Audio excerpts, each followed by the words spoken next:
Hello అండి. Loose prawns చేశాను. చెరువు రొయ్యలతో కొంచెం పెద్ద రొయ్యలు ఉంటాయి కదా అవి.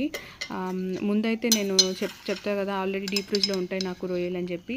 ఇవైతే ఆల్రెడీ ఉడికించుకొని పసుపు, ఉప్పు వేసుకొని ఉడికించి పెట్టుకొని డీప్ ఫ్రిడ్జ్‌లో పెట్టుకుంటాను. ఆ రొయ్యలు అనమాట. నార్మల్‌గా అయితే పచ్చి రొయ్యలు చేస్తారు. బట్ నేను ఇలా చేశాను. సో ఆ రొయ్యలు తీసుకొని దాంట్లో కొంచెం శనగపిండి 2 స్పూన్స్ అలా వేసుకోవాలి. దాని తర్వాత కార్న్‌ఫ్లోర్ వేసుకోవాలి. తర్వాత సాల్ట్ అండ్ కొంచెం పసుపు అండ్ తర్వాత కొంచెం క్రష్ చేసిన మిరియాలన్నమాట అవి వేసుకున్నాను.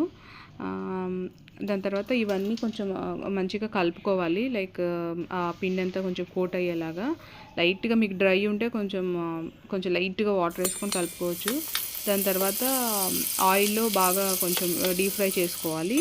కొంచెం ఆయిల్ తీసుకున్నాను ఎందుకంటే ఆయిల్ మళ్ళీ పనికిరాదు దేనికి అందుకు. సో చూసారు కదా ఆల్రెడీ ఉడికేసినాయి కాబట్టి నాకు ఈజీగానే అయిపోయింది. సో ఇలా తీసి పక్కన పెట్టుకున్నాను. దాని తర్వాత కొంచెం ప్యాన్లో అదే ఆయిల్ తీసుకొని దాంట్లో వెల్లుల్లి బాగా సన్నగా కట్ చేసుకొని దాంట్లో అదే పచ్చిమిరపకాయలు అండ్ కొంచెం ఉల్లిపాయలు ఇవన్నీ వేసుకొని కొంచెం ఫ్రై చేసి దాంట్లో ఈ మనం తీసి పెట్టుకున్న ఫ్రై చేసుకున్న రొయ్యలు వేయాలి. సో అవి కొంచెం అవి ఆల్రెడీ బాగా ఫ్రై అయిపోయినాయి. జస్ట్ ఇదంతా మిక్స్ అవ్వడానికి అనమాట. ఒక 2 మినిట్స్ అలా ఫ్రై చేసి దాని తర్వాత చిల్లీ ఫ్లేక్స్ వేసుకున్నాను. ఇది పిల్లల కోసం కాబట్టి నేను ఎక్కువ మసాలా ఏం వేయలేదు. సో ఇలా ఉంటుందన్నమాట ఫైనల్ అవుట్పుట్.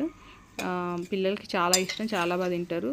హోటల్స్లో అదంతా పెట్టే కంటే మనం ఇంట్లో చేసుకోవడం చాలా ఈజీ. ఇది ఒకసారి ట్రై చేసి చూడండి.